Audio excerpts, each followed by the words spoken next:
പിന്നെ ബേസിൽ ജോസഫ് പുള്ളീനെ എടുത്ത് പറയാതിരിക്കാൻ പറ്റില്ലടേ. പുള്ളി ഇങ്ങോട്ട് കയറി വരികയാണ്. ഇങ്ങോട്ട് കൊണ്ടുപോകുന്ന വെച്ചാൽ പുള്ളിയുടെ ആ ഒരു ബേസിൽ ഫാക്ടർ ഇൻ സിനിമ എന്ന് പറഞ്ഞിട്ട് നമുക്കൊരു ടോപ്പിക് തന്നെ ഇപ്പൊ ശരിക്കും പറഞ്ഞാൽ ഡിസ്കസ് ചെയ്യാൻ പറ്റും. പുള്ളി ശരിക്കും പറഞ്ഞാൽ ഒരു സിംഹാസനത്തിലേക്ക് നടന്ന് കയറുക എന്നുള്ളത് എനിക്ക് ഉറപ്പാണ്. ഒരു ഒഴിഞ്ഞൊരു സിംഹാസനം ഉണ്ട് ഇവിടെ, ജനപ്രിയ നായകൻ എന്ന് പറഞ്ഞിട്ടുള്ള. അപ്പൊ അവിടത്തേക്ക് പുള്ളി നടന്നു പോകുന്നുണ്ടെന്നുള്ളത് 100% ഉറപ്പാണ്. Minimum guarantee. പുള്ളി ആക്ടിങ് വൈസ് നല്ല ഒരു ഗ്രോത്ത് കാണാനുണ്ടോ ഈ പടത്തിൽ.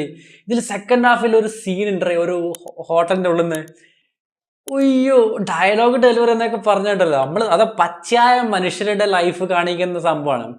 അപ്പൊ അതിൻ്റെ ഒരു സമയത്ത് ഒരു ഡയലോഗ് ഡെലിവറി, പുള്ളിയുടെ ആക്ടിങ് എക്സ്പ്രഷൻസ് ഒക്കെ ഉയ്യോ കിച്ചാത്ത കിട്ടു സാധനം. നമുക്ക് സത്യം പറഞ്ഞാൽ എനിക്ക് കൈയടിക്കാൻ തോന്നി. ആ രീതിയിൽ പെർഫോമൻസ് ഉണ്ട്.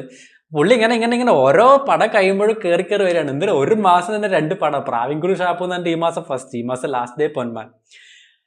അയ്യോ അതൊരു ബേസിൽ ഫാക്ടർ, ഒരു മിനിമം ഗ്യാരണ്ടി എന്നുള്ള സംഭവത്തിലേക്ക് പുള്ളി നടന്ന് കയറിക്കൊണ്ടിരിക്കുകയാണ്.